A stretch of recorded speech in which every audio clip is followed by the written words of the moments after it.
2,19,000 crore is the possible fiscal negative impact only on account of one of the 25 guarantees that the Congress is promising. Respond to that. Good evening, Siddharth. Look, I wouldn't be that worried if you're getting into the fiscal debate about the expenditure on the defense.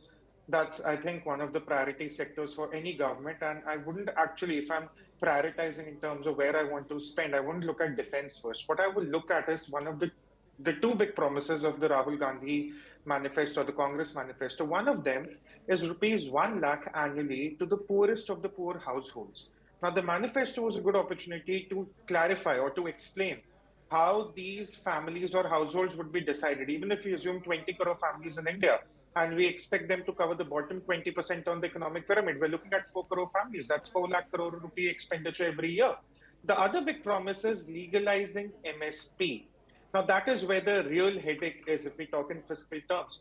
Even if we look at FY20, the value of the agricultural produce was rupees 10 lakh crore. The produce that comes under the MSP purview, the 23 odd crops.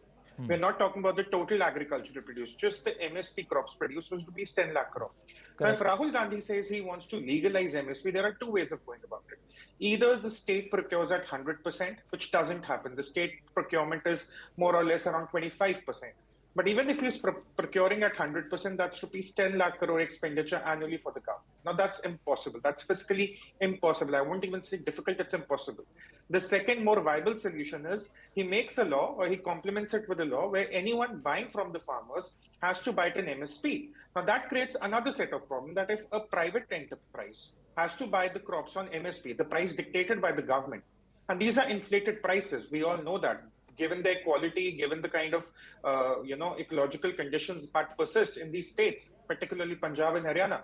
These are inflated costs for their quality. So who is eventually going to bear the burden of these inflated costs? It's going to be the consumer. So either you're looking to pass on the inflated cost to the consumer, or you're looking as the government to spend more. Now, even if you look at two of Rahul Gandhi's schemes, I won't count the defense expenditure if they discontinue on me, but I'm looking at the household rupees 1 lakh for the poorest of the poor households and legalizing MSP. That alone will make up for 1/3 of the center's budget expenditure annually. Where's the money going to come from? Is he going to cut it away from defense, from infrastructure, from other welfare programs? I mean, it's all good to make promises, but you either need to clarify how you're going to go about them. Are you going to increase taxes? Mr. Mehrotra made a point about the corporate tax. Let's say the corporate tax comes back. Let's assume for the sake of argument. That will also give the government an additional rupees 1 lakh or at best 2 lakh crore rupees a year. That doesn't make up for, again, rupees 15 lakh crore additional expenditure the Congress manifesto is talking about. So my simple question, I understand the intent. I give them the intent. They might have good intent. Where is the money going to come from?